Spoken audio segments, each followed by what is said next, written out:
कि तृणमूल और बीजेपी में सेटिंग है, तुम्हारा जा खुशी तुम ताई करो। वो गुज्जर का मेला वाला फिल्म है, मेरे जी को भाया मैंने कुत्ता काट के खाया, तुम आगे कटबे पीछे कटबे तुम्हारा ব্যাপার, हमरा বলার কেউ নেই।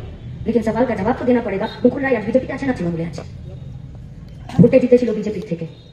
নেতা আজকে তৃণমূলের বিধানসভার স্পিকারের চোখে ছানি পড়েছে, নাকি রাতে ঘুম হচ্ছে না, নাকি সুগার প্রেসার হাই হয়ে গেছে যে বুঝতে পারে না দলত্যাগ বিরোধী আইনে কার এমএলএ সিট খারিজ করতে হয়? কে ছিল মুকুল রায়? ক্যাগের চেয়ারম্যান। ক্যাগে কি হয়? মিড ডে মিলে কত টাকা খরচা হলো, প্রাইমারি হেলথ সেন্টারে কত টাকা খরচা হলো, দেউচাপা জমিতে টাকা বরাদ্দ হয়ে এখানে খনি থেকে এই টাকা পয়সা তুলবে কিনা, পাথর তুলে কোথায় দেবে, তার কত টাকা খরচা, কত টাকা থাকবে, তাই তো করে ক্যাগের চেয়ারম্যান। ক্যাগের চেয়ারম্যান কাকে করে? বিরোধী দলের নেতাকে করে বা বিরোধী পক্ষের একজন এমএলএ কে করে। এর আগে ছিল মুকুল রায়, তারপরে তো পাগল হয়ে গেল, मैं तो हूं पागल। এক কানে জবা ফুল না, এক কানে জোড়া ফুল, এক কানে